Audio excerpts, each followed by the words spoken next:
Well, welcome to the DASHcast Podcast. I'm Jason Gardze. I'm Derrick Taylor. And today we're going to talk about a number of topics. I know we're going to start specifically with where agents are spending their time, energy, emotions, things like that. Right, Derrick? Absolutely. I mean, honestly, so I lived side by side with you throughout your first year in real estate. Yes, so you I did. feel like you and I can speak Great work, by the way. uniquely. I'm very proud, right? Yes.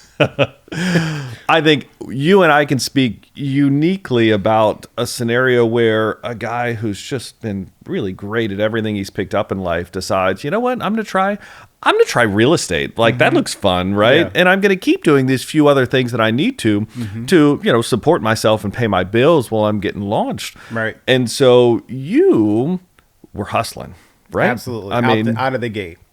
out of the gate. Yeah. And the best thing that I loved about you throughout the entire time is there was no such thing as fail. There was never going to be a fail. I don't know if that word's ever been in your vocabulary.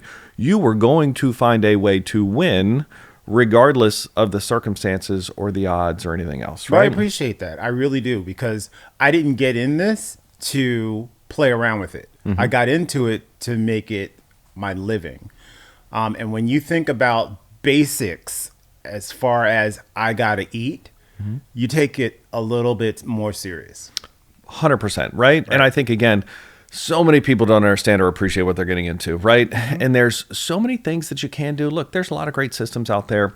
There's a lot of great teachers and tools. Look, any good CRM is going to tell you who to poke and how often to poke Absolutely. them, right? Yes. But I think for me, and what I go back to is this. We used to, once upon a time, we had nicknames for everybody, right? And your nickname was Sticky, right? Right. Why was your nickname Sticky? Like, I was given that name because there is something that you need to do in real estate, and that is stay with your client through the entire process. When they tell you go away, you don't. And then when it's time to buy a house, you're always at the top of mind. So hence the name Sticky, because I stuck to my clients and wouldn't let them get away from me until they actually said, you know what, fuck off. Then I was gone.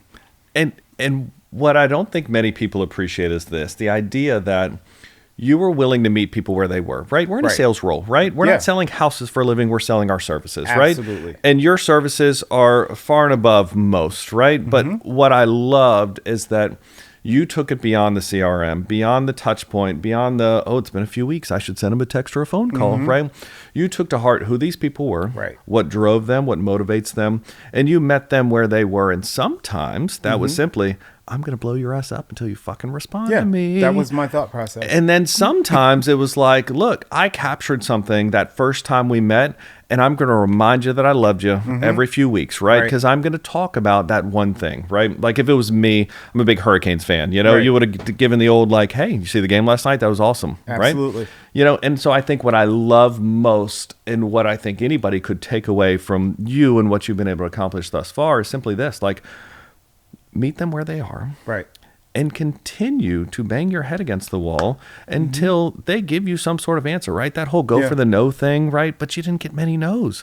No. You saw people that you love what you do, you loved what you did, and you were willing to work for it. And I Yeah. think, again, Sticky was the funny name that stuck with you for the longest time. Absolutely, and people are still calling me that. However, I look at it as, or I say to people sometimes, you have to become a chameleon, but you also have to really, really listen when you're taking someone on that first date or when you're on the phone with them, because there will be that one thing that they say that you can hone in on and make them feel comfortable. You're not lying about it. Of course, it does help to have life's experiences and to have moved around and to have had several different jobs, because all of that encompasses being a real estate agent, which will then help you to succeed in this profession. Like there were things that I did one time. I had Indian food once, but because I'm dealing with someone from that culture, I may hone into, I had some Indian bread one time. It was really good. That's a conversation you can start having with someone and open them up. It could be the most minute thing that you may think is really stupid, but it may not be stupid to someone else. That might be their life. Well, you nailed it. People like people who are like them, and utilizing your life experience allows you the space and opportunity to meet people where they are, to find a commonality that they can then gravitate towards, and they can then wrap their arms around. I mean, honestly, look, people got to like you first, right? I don't give a shit what you know. If I don't like you, if I don't want to spend the next 17 Saturdays showing houses with you, it's a done deal. I'm not going to work with you, right? But if they first like you because people like people who are like them, and then they trust you because you're good at what you do and you speak the language, right? Stats, datas, numbers, right? All those things, they matter to people, They right? absolutely do. And funny little thing, when I first started, and of course, you don't know how to be a real estate agent. If I had 5 houses to show someone, in my mind, and I'm not laying on anyone's couch to talk about this, it doesn't affect me that much. Do I need to get my legal pad? But I thought I'd bring it up. Tell me how that made you feel, Derrick. I know. When I had 5 houses to show them, and after that first house, if I said, okay, I'll meet you at the next one, they didn't show up, I probably would have been devastated. But that's a way for you to get to know whether or not they like you. Pretty simple. How often did people leave you at that first Never. house, big guy? You Absolutely. okay? You might need a couch. I'm okay. I'm working through it. Are you sure? But never. Tell me how you feel now, Derrick. Well, let's not go Never down left that me. roll. Okay. All right. We'll talk So about that later. Look, I think, again, what a fantastic perspective, because again, you and I lived through it. I mean, I remember the phone calls I got from you, the frantic phone calls, because again, the fear of the unknown is the scariest thing for anybody. And you were the guide, you were the expert, you were the person telling other people what's going to happen. And you didn't fucking know yourself sometimes, right? And so the frantic phone calls as you were out doing X, Y, and Z, because you were still hustling to kind of get your business off the ground. Right. And we were hand in hand kind of working through those first several deals, those first several contracts. And what I loved most is this. You asked a question once. You got your answer. You knew what it was. The next time you came with something, you proposed a solution. You came and you said, hey, we did this last time. What do you think? You think it's going to work? You think it's going to work out? What do you think? And you were able to grow in such a short period of time by taking every single experience you had. And then you talked to a lot more people than just me, right? Every individual that supported you. And then you continued to evolve and grow your ability to support people to where by the time that you were done with that first year, what'd you done 25 plus deals or so, helped all these happy people with all these 5-star reviews, figuring it the fuck out as you went along, right? And that part is what is really surprising to me, to not know what you're doing and then come out on top. That's just a matter of throwing yourself into it. But I would like to hear your first experience, how you handled that. We don't talk about that much. We don't talk about it that much. No, I think mine is all a level of confidence. I think one of the things that I've been blessed with in life is a level of confidence. I joke about being the captain of my soccer team from the time that I was ever on a soccer team. And speaking with a level of confidence and starting this business when I already had a few of these gray hairs in life already, coming out of another profession that served me very well for many years. It allowed me the space and opportunity for people to gravitate towards me. When I spoke with the level of confidence I needed, I too, very much like you, called several people to say, shit, what's going to happen now? What do I need to tell them next? How do I open this lockbox? Oh, God. Have you ever? It's the old school locker ones that still give me a hard time. I mean, it's like those. 3 this way, 2 which way? I'm not real sure. Them I know, honestly. Hell. I mean, we have these fancy things that our phones just connect to now. Here you're standing outside of a house trying to open up a locker and talk at the same time. It's like no. They didn't do that shit to us in school, right? They only give us 4 minutes to open it up and get to class. But anyways, let me do this. Let's transition a little bit, because what I'd love to hear more about is how you're able to keep a level of consistency. Okay, so most agents right now, they do this and then they do this and then they do this, right? You get 3 or 4 contracts one month, you're on top of the world, life is good, right? You know. And then you stop prospecting a little bit, and then you stop keeping up with people a little bit because you're busy and you're comfortable. And next thing you know, shit, when am I getting paid again? Right. And so how are you able to work yourself through to the point that, look, you had ups and downs. We all do, right? Yeah. How are you able to keep a level of consistency throughout your career thus far? Well, I mean, I think that it's mainly because there is a period of time where the market gets slow. And for me, those times are Thanksgiving and Christmas. Any other holidays, I'm fine with, but those scare me because I need to make it through them. So my level of consistency, it doesn't stop or start or slow down or become less. I treat people the same every single time. The follow-up is always as consistent as I can make it because it is hard to keep up with the follow-up sometimes because I'm so busy. Which we're going to get to how we can utilize, or when do you think you might need someone to work with you. But Sure. Another story. I think the way that I'm able to stay consistent is just be consistent myself. Like I get up, I do the same thing usually every single morning, coffee being one of them, because don't talk to me before. But you just have to stay consistent. And if you stay consistent and you treat people the same throughout your real estate endeavor, you will get the benefits of being consistent, if that makes sense. Like you never slow down. Like I've not taken a real vacation, but even if you take vacation, you should be able to still pick up the phone or send an email, send a quick text. And yes, you're going to want to have some downtime, sure. But if you're in this for the long haul and this is your job, you treat it as such. Sure. And I think it's the magic of making people feel like you're always available for them too, right? Even when you're not. Yeah. I mean, I'm able to get to know his soccer games and things, and I'm able to pick him up from school and do the things that I want to be. But my clients still feel like they're my everything. Yes. And they're not, right? Yeah. I mean, my family's up here and everything else is far behind, right? That's so important that you said that, is making them feel like they are the only client. The only client. I don't talk about other clients. I don't talk about anything. I mean, when I'm able to proactively schedule things with people, I think that's one of the neat things that I've been able to do for quite some time. I know when Noah's got a track meet this week, right? I know what Noah has going on for soccer this week. And so when I meet with a client and I say this, look, unfortunately, we saw this first house. And of course, I mean, they don't zoom in on the old HVAC or those weird cracks upstairs or all the other things. Thank God I was here. And so this one probably isn't the one for us guys, right? But hey, assuming that there's some more things out there that sound like a lot of what you're looking for, what are you guys doing tomorrow at 3 o'clock, right? Or what are you guys doing Friday at 4:30 or 5, right? Or what are you guys doing Saturday at 9 a.m.? Like I've given them these 3 times where my busy schedule allows it, right? And so I've treated you like you're my everything. I've made sure that you feel like, everything revolves around you and when you're available. But not making it sound desperate. Never. There's a very fine line, like, oh, I need this sale because I'm buying a car, as opposed to, oh, this is not the right one. Or, I really like that. Like, don't come out of that character. Always talk them out of it.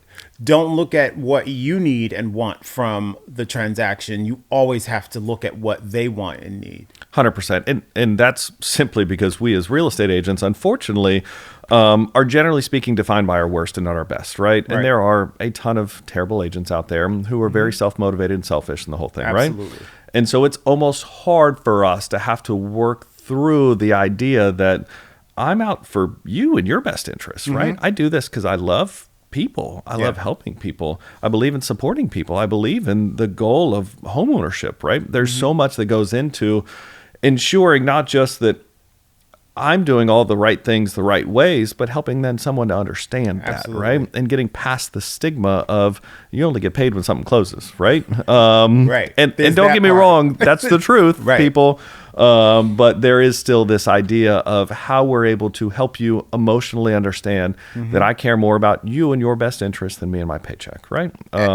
You're hitting it right on the hammer on the nail. It's like, I feel like we love what we do in different ways, but we still have that same feeling about real estate. And if you have that feeling, there's nothing that you won't do to be successful at it and still have a personal life.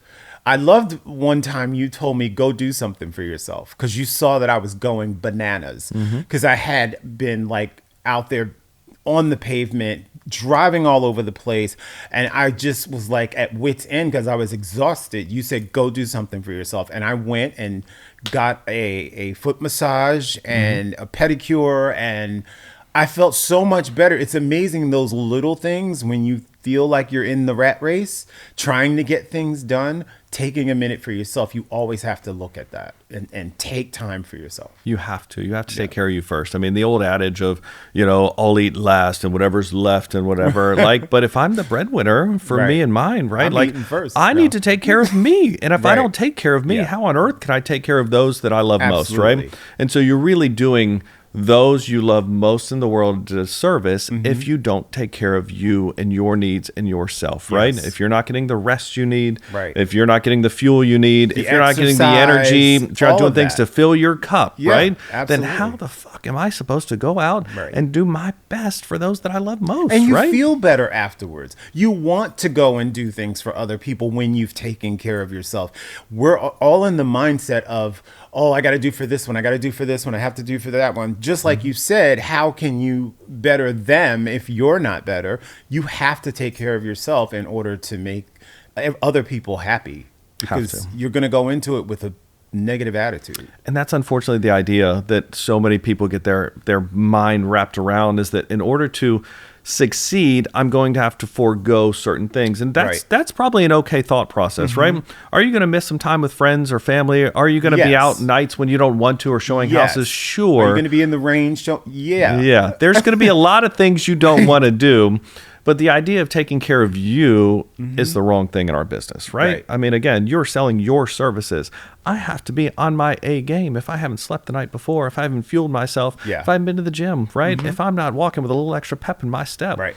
how the fuck am I going to How help can you get others, them right? excited about something if you're not? Yeah, love it. Yeah. So let me ask you this then, and we're going to switch gears again, because here's what I want to hear. Understanding that you've been a 25 unit plus a year producer throughout your career.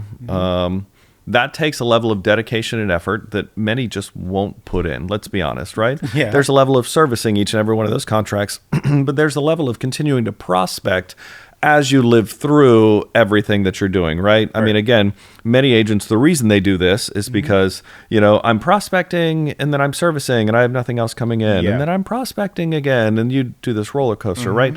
So you've been able to find some consistency in your career that most still struggle with. And so what I'd love to know is, who supports you? Like, what team members do you use? Because you're not a team lead, right? No. You don't have an assistant or a virtual assistant. No. You don't have so many of the traditional support staff members that a lot of agents at your level of business would have at this point, right? Right. They do tell you in different books, go hire an assistant, go have somebody cold calling for you, right? Get a virtual assistant somewhere, right? Right. So I'd love to know more of how your business continues to thrive with you spending less time in it now than you did when you first got in. So I think, again, it's persistence and repetition.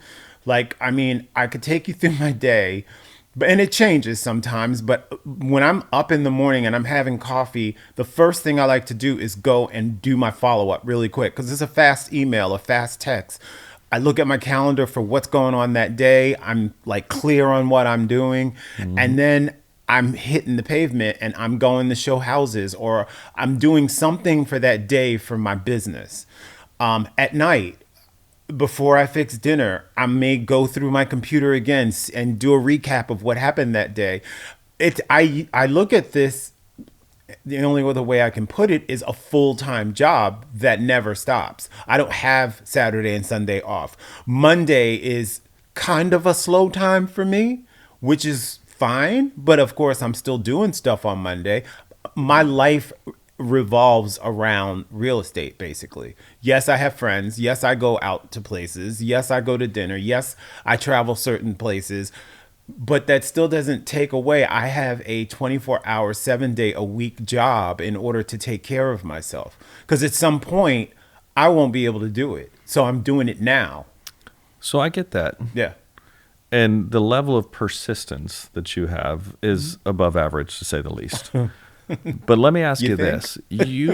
I know it works. There's no 9 to 5. You don't get to clock in the morning and then say, nah, cool, I'm taking off my real estate hat now and Right. putting on my party hat, That right? doesn't happen. And so my question to you is this, like, what sort of support members do you have in your corner right now? Like, who are you leveraging to help you continue to have this business flourish? I have to say that one of the tools that has consistently helped me close deals is the PSP report What is that? that we have. This is telling my clients about the comps in the area. This is telling them about different businesses in the area. This is telling them about parks and pricing and things like that for that property that they're interested in. Because I hype this PSP or probable sales price report up so much, they are anticipating on receiving this 17-page report full of nuggets that they can help to decide whether or not they want this house, which it does help. It's not always correct. It's not always all the information that they want. But that coupled with me finding out the age of the roof, HVAC, and hot water heater, and sending that along in the email with the probable sales price report is golden. Because then they come back to me and they say, oh, yeah, we want to put an offer in. Or no, we're going to keep looking. Because they've had a chance to look at the numbers, look at the comps, look at the age of different things in the house. And that's where you can push them over the edge and say, yeah, let's write a contract. Or, you know what, let's keep looking because these numbers don't make sense to me. And so let me ask you one question first, and then we're going to dive into this probable sales price report a little bit. Yeah. Who prepares those reports for you? These are done by the market analysts in our office, and I don't have a favorite. I think, Fair, because you want to make sure that they all keep working hard for you. Right? No. Yeah. I think so. But here's what so we should explain what that is, right? Because it is a report exclusive to us that we've created, right? Correct. And it truly is an opportunity for us to do, it's a CMA on steroids, right? A comparative market analysis turned into a probable sales price report, where again, we take both everything we can find anywhere on the internet, anybody that'll give you a valuation on your home, right? We incorporate all of that, bring it all together into this expansive report. Then we cherry pick the best apples to apples comparison homes using the same mindset and methodology that any appraiser would, right? Absolutely. Because again, most people are getting lending on these things. Yeah. And so we're taking the same mindset and viewpoint and helping our buyers by way of preparing them with, hey bro, here's what an appraiser might find, right? Yeah. And then you're adding into it things like the age of major systems that are expensive, right? I think you're looking at it from an investment standpoint for these buyers, right? Correct. They're going to do the whole, can I call this place home or not, right? Not only an investment standpoint, but I'm also giving this to them and pointing out make sure you look at the top of page 4, because that's where the range is that we can put our offer in. Always leaving them with that, because then that gives them real numbers to look at. Like if you go low, that might be a little, like I talk about that. I want them to pay attention to that range out of everything else in that report, because that means we're going to put an offer in if they're thinking about it. Sure. And so that range being, again, using the same mindset and methodology that an appraiser would, right? It's the range or the realm of possibility to where that appraisal may come back in terms of price per square foot. Now, an appraiser's job is not to tell you you're wrong, dumb, or stupid. An appraiser's job is simply to justify the asset for the bank, right? Correct. And so their job is to come out and say, oh, you guys want to pay this much? And I kind of see it, right? And so 90% of the time, where does it come back, right? Spot on contract price. Yeah. But this tool helps people to understand and really takes them out of that emotional buying decision and into the rational, right? Buyers buy emotionally, they justify rationally, right? Correct. They're going to walk in. Does my couch fit here? Do I love the backyard space? Does this have the bedroom count? And would the kids be happy here? Great. Emotion, right? If I can interrupt, sometimes when people go into a house and they start decorating it with their furniture, it doesn't necessarily mean that that's the house that they're going to buy. They could just merely, that's all they know at that point, especially first-time home buyers. They know to go into a house and see where their furniture fits. They don't know to look for other things. I just bought a couch. Sure as shit, I'm going to find a house that fits my couch. You know what I paid for that damn thing? I mean, but seriously though, you're exactly right. Yeah. But I think that's how we all we help understand the moment in so many ways. Is they decorate it emotionally, right? And then decide, okay, does this work? And then you come around with this little hit over the head of here's the rationale of the whole thing, right? I mean, this is the age of the roof. Where an appraiser may find while you're there, you're pointing out things that are going to cost you money now, maybe in the long run. Right. And I think the biggest thing that you do great is this. Hey guys, when you call me in 3 to 7 years and you say, hey, Derrick, you wouldn't believe it, but we outgrew this house. It's time to move again. It's happening. You're going to tell them Yeah. exactly what may help or hold them back when that time comes. Yeah. Not knowing what the market will look like, not knowing what interest rates will look like, not knowing anything about anything. But what you do know is this. You make your money when you buy, not when you sell. Correct. You buy right at the right price. Correct. The rest of it will take care of itself. And it's happening right now that I'm getting these clients who have bought with me and they are outgrowing their homes or they want to get somewhere, they want to move somewhere else in the city or something like that. And it's happening right now. Like I always say to them at some point, this may not be your forever home unless it's over a certain price point. Then I'm like, okay, you're probably going to stay here forever. Well, so you have to really look at your customer and what they're spending. That's fair, right? I will tell you that I helped someone build a new construction, and we had the most fun in the world at the design center, and we did all the cool little whatnot, and then even said, you know what, y'all don't bother doing some of those things because she's just going to hang some mirrors and stuff afterwards and everything, This was forever and ever. And I told her, I said, we still need to look at this from an investment perspective. Right. Because you never know what's going to happen. You never know. And a few months later, wow, literally 3 months after we closed on her new construction, no way, she called me and she said, well, Jason, you told me so. And a very sheepish conversation said, yep, it's not it for us. We love the home. We don't love where we're at. It's just not what we need right now. Right. We're ready to sell this one and buy another one. So we just built another, had the most fun at the design center a couple of weeks ago. May not be forever. But it may not be forever. And I said that a couple of times and she almost slapped my hand like, you stop it. You're not allowed to say that again. She might think you're putting a whammy on her or something. No. We had a wonderful time going through it. But regardless, I think we got away from a little bit like, who else is helping you? So we got market analysts. Do you have anybody else that helps make your wheels go around here, Derrick? I mean, my team captain, he assists me whenever I'm stuck with something. I call on you still. At your service, my liege. Stuck in a rut, or if there's something that I've not ever dealt with, I can always get answers. The point of the matter is I have a support team behind me that is just a part of Dash. And that's what makes it so great, because I can call on these people without any attitude, without any, oh, you're bothering me again, because we work as a team. And I know that might sound corny to anybody who's not with Dash and watching this, but trust me, it's the place you want to be if you're starting out in real estate. Let me help define team though. Wait. Yeah. Do you share your commission with those people? Absolutely not. Okay. Fair, because I think that's an important distinction, right? I think, again, there's a right firm and a right place for everybody with the right level of support. And honestly, sometimes that shifts throughout your career. I think the hard part is remaining sticky for a great agent, right? And I'm saying that from a brand perspective or a brokerage perspective. Your business might not need the same level of support that you did several years ago, right? It's grown, it's evolved. And so I think that's what's important, is to understand that today you're still getting the right support that you need to support your growing business. Couldn't do it without them. No way. Fair enough.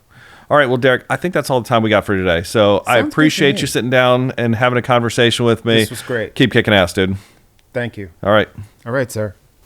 Thank you for watching the DASHcast Podcast. You can subscribe, send questions, comments about what you'd like to see on the podcast. Thank you again for watching.